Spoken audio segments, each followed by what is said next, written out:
नमस्कार दोस्तों। Class 8 Hindi book के चैप्टर 9 और शीर्षक है जहाँ पहिया है। इसके लेखक हैं पी साईनाथ। ये कहानी तमिलनाडु के पुडुकोट्टई जगह का है, जहाँ पे साइकिल चलाना एक सामाजिक आंदोलन बन गया है और साइकिल चलाना आज़ादी, महिला सशक्तिकरण और आत्मनिर्भरता का प्रतीक बन गया है। आइए कहानी पढ़ते हैं। पुडुकोट्टई, तमिलनाडु। साइकिल चलाना एक सामाजिक आंदोलन है। कुछ अजीब सी बात है ना? लेकिन चौंकने की बात नहीं है। पुडुकोट्टई जिले की हजारों नौ साक्षर ग्रामीण महिलाओं के लिए अब यह आम बात है। अपने पिछड़ेपन पर लात मारने, अपना विरोध व्यक्त करने, उन जंजीरों को तोड़ने का जिनमें वे जकड़े हुए हैं। कोई ना कोई तरीका लोग निकाल ही लेते हैं। कभी न कभी ये तरीके अजीबो-गरीब होते हैं। भारत के सर्वाधिक गरीब जिलों में से एक है पुडुकोट्टई। पिछले दिनों यहाँ की ग्रामीण महिलाओं ने अपनी स्वाधीनता, आज़ादी और गतिशीलता को अभिव्यक्त करने के लिए प्रतीक के रूप में साइकिल को चुना है। उनमें से अधिकांश नौसाक्षर थीं। अगर हम 10 वर्ष से कम उम्र की लड़कियों को अलग कर दें तो इसका अर्थ यह होगा कि यहाँ की ग्रामीण महिलाओं के 1/4 हिस्से ने साइकिल चलाना सीख लिया है और इन महिलाओं में 70,000 से अधिक महिलाओं ने प्रदर्शन एवं प्रतियोगिता जैसे सार्वजनिक कार्यक्रमों में बड़े गर्व के साथ अपने कौशल का प्रदर्शन किया और अभी भी उनमें साइकिल चलाने की इच्छा जारी है। वहाँ इसके लिए कई प्रशिक्षण शिविर चल रहे हैं। ग्रामीण पुडुकोट्टई के मुख्य इलाके में अत्यंत रूढ़िवादी पृष्ठभूमि से आई युवा मुस्लिम लड़कियां सड़कों से अपनी साइकिलों पर जाती हुई दिखाई देती हैं। जमीला बीबी नामक एक युवती ने, जिसने साइकिल चलाना शुरू किया है, मुझसे कहा, यह मेरा अधिकार है। अब हम कहीं भी जा सकते हैं। अब हमें बस का इंतज़ार नहीं करना पड़ता। मुझे पता है कि जब मैंने साइकिल चलाना शुरू किया तो लोग फब्तियाँ कसते थे। दोस्तों, यहाँ पे फब्तियाँ का मतलब होता है कमेंट पास करना, मीन्स भला बुरा कहना। लेकिन मैंने उस पर कोई ध्यान नहीं दिया। फ़ातिमा एक माध्यमिक स्कूल में पढ़ाती हैं और उन्हें साइकिल चलाना ऐसा चाव लगा कि हर शाम आधे घंटे के लिए किराए पर साइकिल ले लेती हैं। एक नई साइकिल खरीदने की उनकी हैसियत नहीं है। फ़ातिमा ने बताया कि साइकिल चलाने में एक ख़ास तरह की आज़ादी है।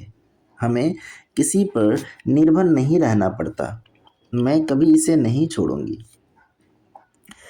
जमीला, फ़ातिमा और उनकी मित्र औकन्नी, इन सब की उम्र 20 वर्ष के आसपास है। इन्होंने अपने समुदाय की अनेक युवतियों को साइकिल चलाना सिखाया है।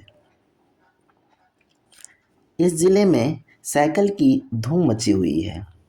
इसकी प्रशंसकों में हैं महिला खेतिहर मजदूर, पत्थर खदानों में मजदूरी करने वाली औरतें, गांव में काम करने वाली नर्सें, बालवाड़ी और आंगनवाड़ी कार्यकर्ता, बेशकीमती पत्थरों को तराशने में लगी औरतें और स्कूल की अध्यापिकाएं भी साइकिल का जमकर इस्तेमाल कर रही हैं। ग्राम सेविकाएं और दोपहर का भोजन पकाने वाली औरतें भी पीछे नहीं हैं। सबसे बड़ी संख्या उन लोगों की है जो अभी नौसाक्षर हुई हैं। जिस किसी नौसाक्षर अथवा नई नई साइकिल चलाने वाली महिला से मैंने बातचीत की, उसने साइकिल चलाने और अपनी व्यक्तिगत आज़ादी के बीच एक सीधा संबंध बताया। साइकिल आंदोलन की एक अगुआ का कहना है, मुख्य बात यह है कि इस आंदोलन ने महिलाओं को बहुत आत्मविश्वास प्रदान किया है। महत्वपूर्ण है कि इसने पुरुषों पर उनकी आत्मनिर्भरता कम कर दी है।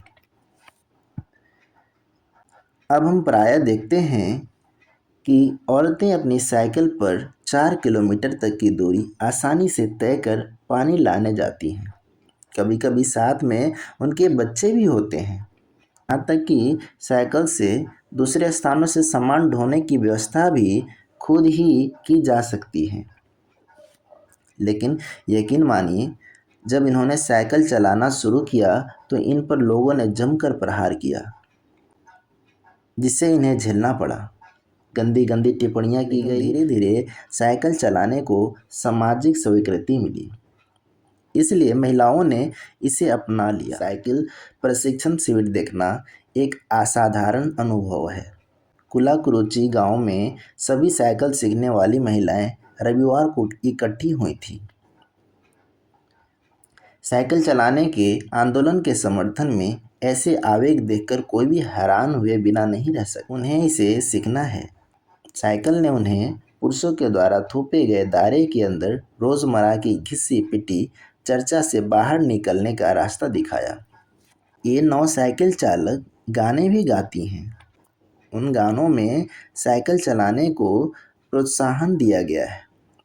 इनमें से एक गाने की पंक्तियां का भाव है, ओ बहना आज सीखें साइकिल, घूमे समय के पहिए संग। जिन्हें साइकिल चलाने का प्रशिक्षण मिल चुका है, उनमें से बहुत बड़ी संख्या में साइकिल सीख चुकी महिलाएं अभी नई नई साइकिल सीखने वाली महिलाओं को भरपूर सहयोग देती हैं। उनमें यहाँ न केवल सीखने सिखाने की इच्छा दिखाई देती है, बल्कि उनमें यह उत्साह भी दिखाई देता है कि सभी महिलाओं को साइकिल चलाना सीखना चाहिए। 1992 में अंतर्राष्ट्रीय महिला दिवस के बाद अब यह जिला कभी भी पहले जैसा नहीं हो सकता। हैंडल पर झंडियाँ लगाए, घंटियाँ बजाते हुए साइकिल सवार 1500 महिलाओं ने पुडुकोट्टई में तूफान ला दिया। महिलाओं की साइकिल चलाने की इस तैयारी ने यहाँ रहने वालों को हक्का बक्का कर दिया। इस सारे मामले पर पुरुषों की क्या राय थी? इसके पक्ष में आर मालिक के साइकिल को तो रहना ही था।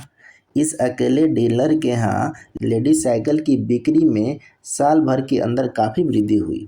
माना जा सकता है कि आंकड़े को 2 कारणों से कम करके आंका गया है। पहली बात यह है कि यहाँ ढेर सारी महिलाओं ने जो लेडीज साइकिल का इंतज़ार नहीं कर सकती थी, जेंट्स साइकिलें खरीदने लगी। दूसरे, उस डीलर ने सतर्कता के साथ यह जानकारी मुझे दी थी।